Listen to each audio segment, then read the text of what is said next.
Hi, I'm Jenna, an author, entrepreneur, speaker, and investor, dedicated to reimagining how business, investing, and leadership can serve humanity and the planet.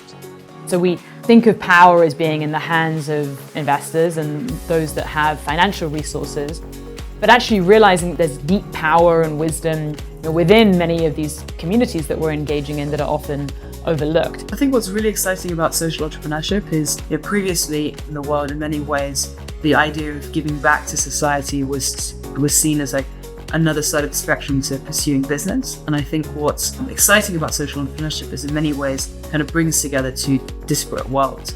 My journey has always been about connection between purpose and profit, spirituality and strategy, inner work and outer impact.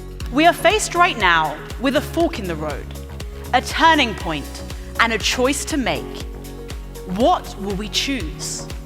There's a lot of misconceived notions from outside of the community around the reality on the ground. If people are making decisions based on these preconceived notions and they're designing sort of for a community rather than with a community, there are unintended consequences that come about as a result in terms of the lack of effectiveness of decision-making from an investment perspective, the lack of capital going to women and minority-run businesses.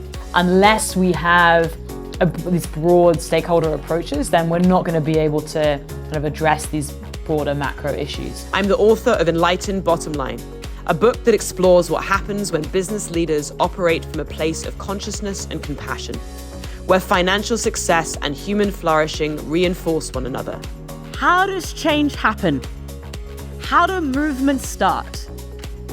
When we look at our light bulb here, we see that an idea comes in a flash and inspires others to make a difference. There are ways in which you can have a revenue-producing model, but you can also have as your core social mission the idea of really having a positive social impact on the world around you. Being able to have increasing cohorts of people that feel part of this collective community and movement in engaging in this work and sharing tools and resources and having effective feedback loops, I think is a big part of what both unites as people that engage in the work, but also recognizing that it is a learning journey.